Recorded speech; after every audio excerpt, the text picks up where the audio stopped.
নমস্কাৰ মৰমৰ ছাত্ৰ ছাত্ৰীসকল, আজি আকৌ আন এটা ভিডিঅ'লৈ আহিছোঁ। তোমালোকৰ ৰাজনীতি বিজ্ঞানৰ উচ্চতৰ মাধ্যমিক প্ৰথম বাৰ্ষিকৰ পাঠ্যপুথিৰ ভাৰতীয় সংবিধান কিতাপৰ দ্বিতীয় অধ্যায়। অধ্যায়টোৰ নাম হ'ল ভাৰতৰ সংবিধানত থকা অধিকাৰবোৰ।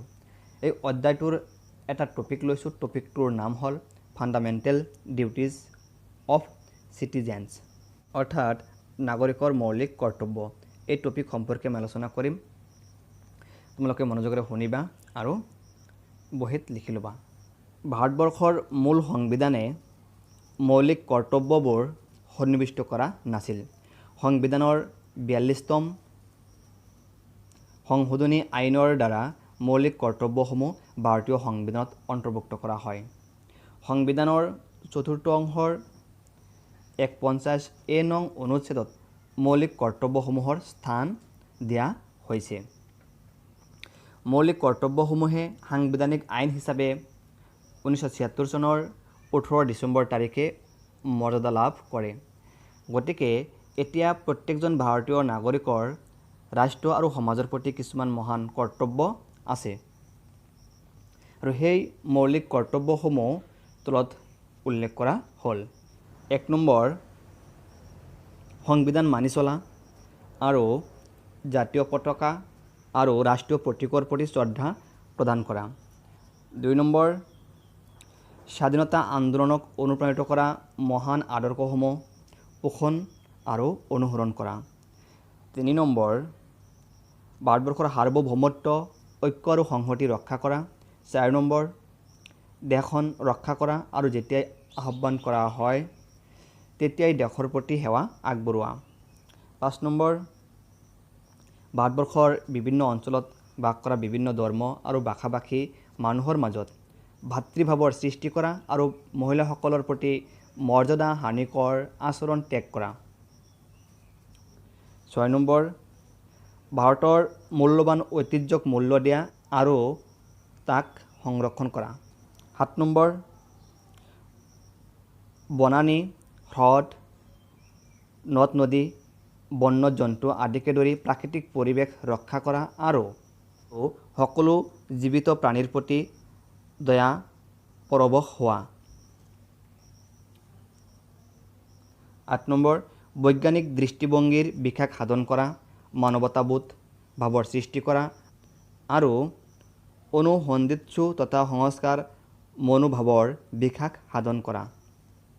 9 নম্বৰ, ৰাজহুৱা সম্পত্তি ৰক্ষা কৰা আৰু হিংসাৰ মনোভাৱ পৰিত্যাগ কৰা। 10 নম্বৰ, ব্যক্তিগত আৰু সামূহিক সকলো কাম কাজৰ ক্ষেত্ৰত উৎকৰ্ষ সাধনৰ চেষ্টা কৰা আৰু ৰাষ্ট্ৰই যাতে প্ৰগতিৰ পথত আগুৱাই যাব পাৰে তাৰ ব্যৱস্থা কৰা। 11 নম্বৰ, 2002 চনৰ 84তম সংশোধনী আইন অনুসৰি নতুনকৈ সংযোজিত কৰ্তব্যটো হ'ল 6 পৰা 14 বছৰ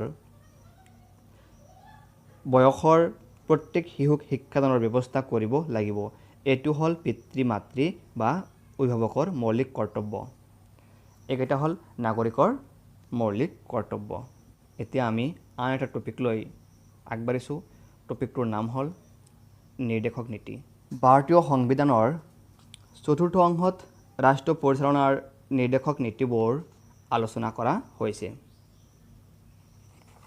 সংবিধানৰ 36 নং অনুচ্ছেদৰ পৰা 150 নং অনুচ্ছেদলৈকে এই নীতিবোৰ ব্যাখ্যা কৰা হৈছে। নিৰ্দেশক নীতি সম্পৰ্কে সংবিধানত মুঠ 16টা অনুচ্ছেদ আছে। তাৰে প্ৰথম 2টা অনুচ্ছেদত ৰাষ্ট্ৰ শব্দটোৰ ব্যাখ্যা আৰু নিৰ্দেশক নীতিৰ সাংবিধানিক তাৎপৰ্যৰ বিষয়ে ব্যাখ্যা কৰা হৈছে। বাকী 14টা অনুচ্ছেদত নিৰ্দেশক নীতিবোৰ আলোচনা কৰা হৈছে। সংবিধানে নিৰ্দেশক নীতিবোৰ ভাগ কৰা নাই। আলোচনাৰ সুবিধাৰ কাৰণে আদৰ্শৰ ভিত্তিত নিৰ্দেশক নীতিবোৰক কেইটামান ভাগত ভগাব পাৰি। সেই ভাগকেইটা তলত আলোচনা কৰা হ'ল। সেই ভাগকেইটা হ'ল: 1 নম্বৰ, অৰ্থনৈতিক নীতি; 2 নম্বৰ, সামাজিক নীতি; 3 নম্বৰ, আইন আৰু শাসন ব্যৱস্থাৰ সংস্কাৰ বিষয়ক নীতি। 4 নম্বৰ আন্তৰ্জাতিক নীতি। অৰ্থনৈতিক নীতি। অৰ্থনৈতিক ক্ষেত্ৰত সমতা প্ৰতিষ্ঠা কৰি গণতন্ত্ৰক সাফল্যমণ্ডিত কৰাৰ কাৰণে ৰাষ্ট্ৰই কিছুমান কৰ্তব্য পালন কৰা উচিত। এই কৰ্তব্যসমূহ হ'ল: 1 নম্বৰ ৰাষ্ট্ৰই অৰ্থনৈতিক ক্ষেত্ৰত বৈষম্য দূৰ কৰিবৰ কাৰণে চেষ্টা কৰিব। 2 নম্বৰ দেশৰ প্ৰাকৃতিক সম্পদৰ মালিকত্ব আৰু নিয়ন্ত্ৰণ এনেদৰে কৰা হ'ব যাতে সৰ্বসাধাৰণৰ কল্যাণ সাধন হয়। 3 নম্বৰ গাঁও অঞ্চলত কুটিৰ শিল্প আৰু সমবায়ৰ সম্প্ৰসাৰণ কৰিবলৈ ৰাষ্ট্ৰ সচেতন থাকিব লাগিব। 4 নম্বৰ স্ত্ৰী পুৰুষ উভয়ে যাতে সমান কামৰ বাবে সমান দৰমহা পায় তাৰ প্ৰতি ৰাষ্ট্ৰই লক্ষ্য ৰাখিব লাগিব। 5 নম্বৰ দুখীয়া মানুহে যাতে বিনা খৰচত আইনৰ সহায় পায় ৰাষ্ট্ৰই তাৰ ব্যৱস্থা কৰিব লাগিব। সামাজিক নীতি। ৰাষ্ট্ৰীয় অৰ্থনৈতিক আৰু সামাজিক ন্যায়ৰ ভিত্তিত এনে এখন সমাজ প্ৰতিষ্ঠা কৰিব য'ত সমাজৰ প্ৰতিজন ব্যক্তিৰ উন্নতি সাধন কৰা হ'ব। এই সামাজিক আদৰ্শ ৰূপায়ণৰ বাবে ৰাষ্ট্ৰক কিছুমান কৰ্তব্য সম্পাদন কৰিবলৈ নিৰ্দেশ দিয়া হৈছে। সেইবোৰ হ'ল: 1 নম্বৰ ৰাষ্ট্ৰই কামৰ ক্ষেত্ৰত ন্যায়সংগত আৰু সহানুভূতিশীল পৰিৱেশৰ সৃষ্টি কৰিব আৰু গৰ্ভৱতী মহিলাৰ সুস্বাস্থ্য সুনিশ্চিত কৰিবৰ বাবে ব্যৱস্থা গ্ৰহণ কৰিব। 2 নম্বৰ সংবিধান বলবৎ হোৱাৰ 10 বছৰৰ ভিতৰতে অনধিক 14 বছৰৰ ল'ৰা ছোৱালীৰ বাবে বিনামূলীয়া আৰু বাধ্যতামূলক শিক্ষা ব্যৱস্থাৰ প্ৰৱৰ্তন কৰিব।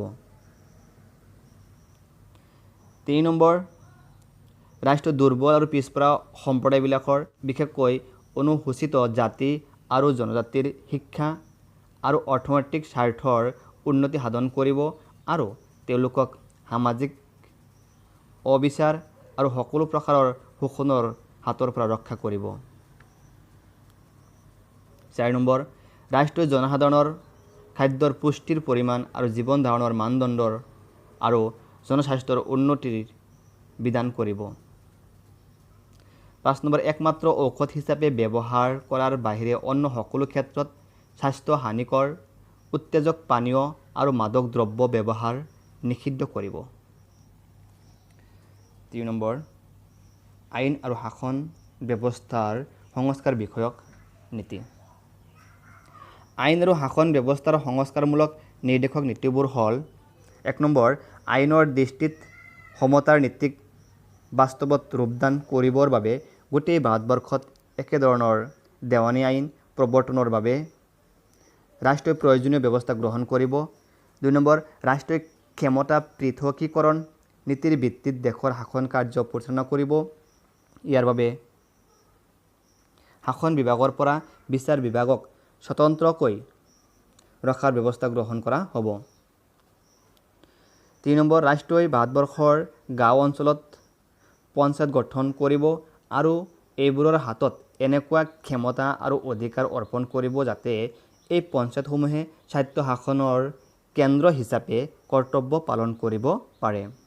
4 নম্বৰ প্ৰাকৃতিক পৰিৱেশৰ ৰক্ষণাবেক্ষণ আৰু উন্নতিৰ বাবে ৰাষ্ট্ৰ সচেতন থাকিব আৰু 5 নম্বৰ হাবি আৰু বন্যপ্ৰাণীৰ সংৰক্ষণৰ বাবে ৰাষ্ট্ৰই সকলো ব্যৱস্থা গ্ৰহণ কৰিব। আন্তৰ্জাতিক নীতি। ভাৰতবৰ্ষৰ আন্তৰ্জাতিক সম্পৰ্কৰ আদৰ্শ কি হোৱা উচিত সেই সম্পৰ্কেও নিৰ্দেশক নীতিবোৰত কিছুমান ইংগিত পোৱা যায়।